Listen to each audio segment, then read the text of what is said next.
Good afternoon student.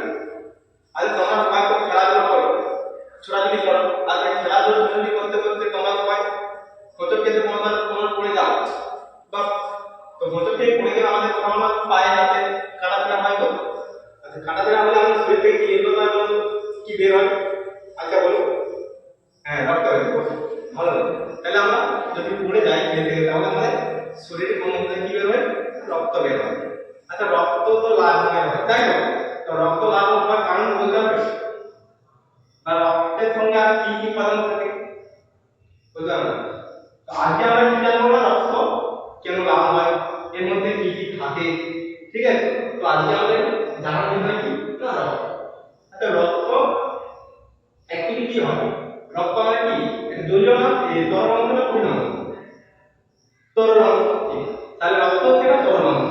তাহলে রক্তের মধ্যে কি থাকে? বেশিরভাগ অংশে কি থাকে? জল থাকে। আচ্ছা, রক্তের মধ্যে জল থাকে কিন্তু রক্তের জলের রং কি লাল? লাল না, তাই না? তাহলে আমরা একটা উদাহরণ দিই। যদি আমরা চা চা খাওয়ার সময় কি হয় না, আমাদের জলের সঙ্গে কি কি মেশে? চা, চিনি, দুধ এসব মেশে। চা খাওয়ার পর কি হয়?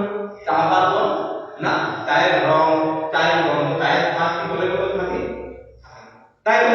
তাহলে নিশ্চয়ই সেই পরিবর্তন হয়। সেরকম না, রক্ত না, রক্তের মধ্যে জল তো থাকে বেশিরভাগ পরিমাণে, কিন্তু রক্তের সঙ্গে আরো কিছু উপাদান, আরো কিছু পরিমাণ কিছু উপাদান থাকে, যার জন্য রক্তের রং, রক্তের স্বাদ বিভিন্ন রকম হয়। ঠিক আছে? তো কি কি উপাদান থাকে? তো আমরা যে রক্তকে দুটো ভাগে ভাগ করি, একটা হচ্ছে কি না রক্তরস,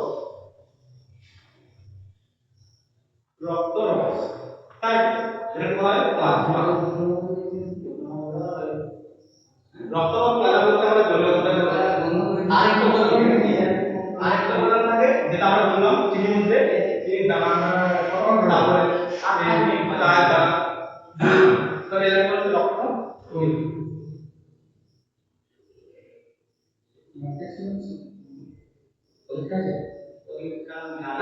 তাহলে রক্তরস এটা রক্ত কণিকা। তো রক্তরসটা হচ্ছে দুই অংশ। এটা আমাদের রক্তের মধ্যে প্রায় 55% রক্তরস আছে। আর রক্তকণিকা রক্তের মধ্যে প্রায় 43%। রক্তরস কিন্তু বিভিন্ন উপাদান নিয়ে তৈরি। যেমন রক্তের মধ্যে প্রধান উপাদান থাকে কি না, একটা হচ্ছে জল। আরো কিছু উপাদান থাকে রক্তের মধ্যে, যেমন এটাকে বলা হয় প্রোটিন পদার্থ। ঠিক আছে? প্রোটিন পদার্থ দ্বিতীয় বিভিন্ন জৈব পদার্থ হতে পারে।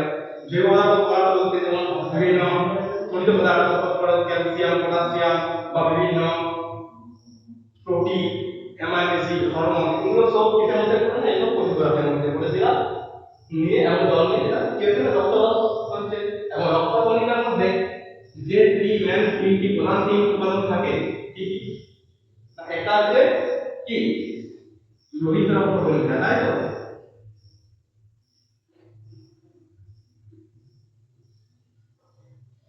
লোহিত রক্তকণিকা কি বলা হয় শর্টকাটে? আরবিসি। লোহিত রক্তকণিকা এটি কি রঙের দেখতে হয় না, এটি লাল রঙের দেখতে হয়। এই লোহিত রক্তকণিকাটা কি হয়? লাল রঙের। এটা অনেকটা গোলাকৃতির হয় এবং এর মাঝখানে কি হয় না, নিচু। নিচু হওয়ার কারণ কি না, এই মাঝের নিচু অংশটার মধ্যে দিয়ে কি হয়? অক্সিজেন ফুসফুস থেকে নিয়ে সারা শরীরে পরিবাহিত হয়। তাহলে লোহিত রক্তকণিকার প্রধান কাজে কি না, আমাদের ফুসফুস থেকে যে অক্সিজেনটা ঢুকছে, আমাদের নিঃশ্বাসের মাধ্যমে যে অক্সিজেন নিচ্ছি, সেই অক্সিজেনটাকে লোহিত রক্তকণিকা সারা দেহে কি করতে নিয়ে যাচ্ছে। ঠিক আছে? আরেকটি কি হলো শ্বেত রক্তকণিকা। শ্বেত রক্ত কণিকা বা ডাব্লিউবিসি। শ্বেত রক্তকণিকা কি রঙের দেখতে হয় জানো? শ্বেত রক্তকণিকা দেখতে হয় সাদা রঙের, কিন্তু রক্তের রং কি আমরা সাদা দেখি? দেখি কি লাল। আসলে কি হয় না, লোহিত রক্তের রং তো লাল। তো লোহিত রক্তকণিকার কারণে শ্বেত রক্তকণিকা সাদা রঙটিকে আমরা বুঝতে পারি। ঠিক আছে? তো শ্বেত রক্তের প্রধান কাজ কি জানো? শ্বেত রক্তের প্রধান কাজ হচ্ছে না, শ্বেত রক্তকণিকা আমাদের শরীরে একটা রক্ষী হিসেবে কাজ করে। রক্ষী মানে আমাদের শরীরে বাইরে থেকে যে সমস্ত রোগ জীবাণু প্রবেশ করে তাদের বিরুদ্ধে কি করে প্রতিরোধ করে, তাদের সঙ্গে লড়াই করে এবং আমাদের শরীরকে রোগের হাত থেকে কি করে রক্ষা করে। তাহলে সেরকম কাজে কি না আমাদের শরীরে বাইরের যে রোগ জীবাণু বা ব্যাকটেরিয়া ছত্রাক বিভিন্ন জীবাণু আছে সেই জীবাণু থেকে আমাদের শরীরকে রক্ষা করে। তাহলে এই আমাদের শরীরে কি না রোগ হিসেবে কাজ করে। আরেকটা উদাহরণ না অনুচক্রিকা, এটাকে বলা হয় প্লেটলেটস।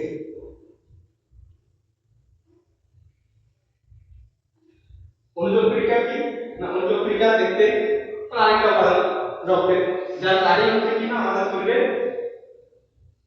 যখন কাটা ছেঁড়া হয় তখন কি করে না রক্ত জমা বাঁধে। তো রক্ত জমা বাঁধতে প্রধান যে ভূমিকা দেয় তাই আমাদের কি না অনুচক্রিকা।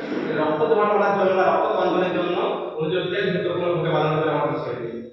তো এই তিনটি রক্ত কণিকা থাকে, একটা দহিত কণিকা, শ্বেত রক্ত কণিকা, অনুচক্রিকা। দহিত কি রকমের হয় লাল, শ্বেত রক্ত কণিকা সাদা রঙের, এবং অনুচক্রিকা দেখতে অনেকটা ডিম্বাকৃতি বৃদ্ধি হয়, ছোট ছোট কণা দিয়ে আমাদের রক্ত বন্ধন বা রক্ত জমা করতে সাহায্য করে। ঠিক আছে, এটি কিন্তু নির্দিষ্ট আকৃতির হয় না, অনিয়মিত কাজ। শ্বেত রক্ত কণিকা অনিয়মিত হয়, আমাদের রোগীগুলো ধ্বংস করার জন্য এর কিন্তু নির্দিষ্ট কোনো শেপ বা আকৃতি হয় না, বিভিন্ন আকৃতি হতে পারে এবং এ দেখতে অনেকটা ছোট ছোট ডিম্বাকৃতি হয়। অনেক কণা আছে।